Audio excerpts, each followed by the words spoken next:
Bumalik sa Kanaan ang mga kapatid ni Jose.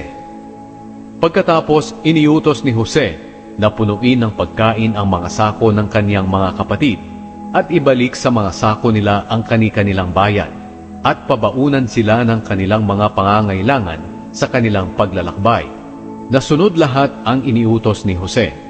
Isinakay agad ng mga kapatid ni Jose ang mga sako nila sa kanilang asno at umalis. Nang nagpalipas sila ng gabi sa isang lugar, isa sa kanila ang nagbukas ng sako niya para pakainin ang kanyang asno. Pagbukas niya, nakita niya roon ang perang ibinayad niya. Sumigaw siya sa kanyang mga kapatid, "Ibinalik ang ibinayad ko! Nandito sa sako ko!" Nanlupaypay silang lahat at kinabahan. Nagtanungan sila, "Ano kaya itong ginawa ng Diyos sa atin?" Pagdating nila sa Kanaan, sinabi nila sa kanilang amang si Jacob ang lahat ng nangyari sa kanila. Sinabi nila kay Jacob, "Pinagsalitaan po kami ng masasakit ng gobernador ng Ehipto at pinagbintangan ng mga espiya raw po kami.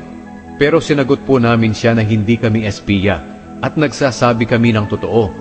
Sinabi rin po namin na 12 kaming magkakapatid at isa lang ang aming ama. Sinabi rin namin na ang isa naming kapatid ay patay na at ang aming bunsong kapatid ay kasama po ninyo rito sa Kanaan. Pero ito po ang sinabi niya sa amin, susubukan ko kayo kung totoo ang sinasabi ninyo. Magpaiwan dito ang isa sa inyo at umuwi kayo na may dalang pagkain para sa mga pamilya ninyong nagugutom. Pero dalhin ninyo rito ang bunsong kapatid ninyo para malaman ko na mga tapat kayong tao at hindi kayo espiya. Pagkatapos, ibabalik ko sa inyo ang kapatid ninyong si Simeon at papayagan ko kayo na pumaroot pa rito sa Ehipto." Nang ibinuhos na nila ang laman ng kanilang mga sako, nakita nila roon sa mga sako nila ang perang ibinayad nila. Nang makita ito ng kanilang ama, kinabahan silang lahat. Sinabi ni Jacob sa kanila, "Gusto ba ninyong mawalan ako ng mga anak? Wala na si Jose, wala na si Simeon, at ngayon gusto naman ninyong kunin si Benjamin.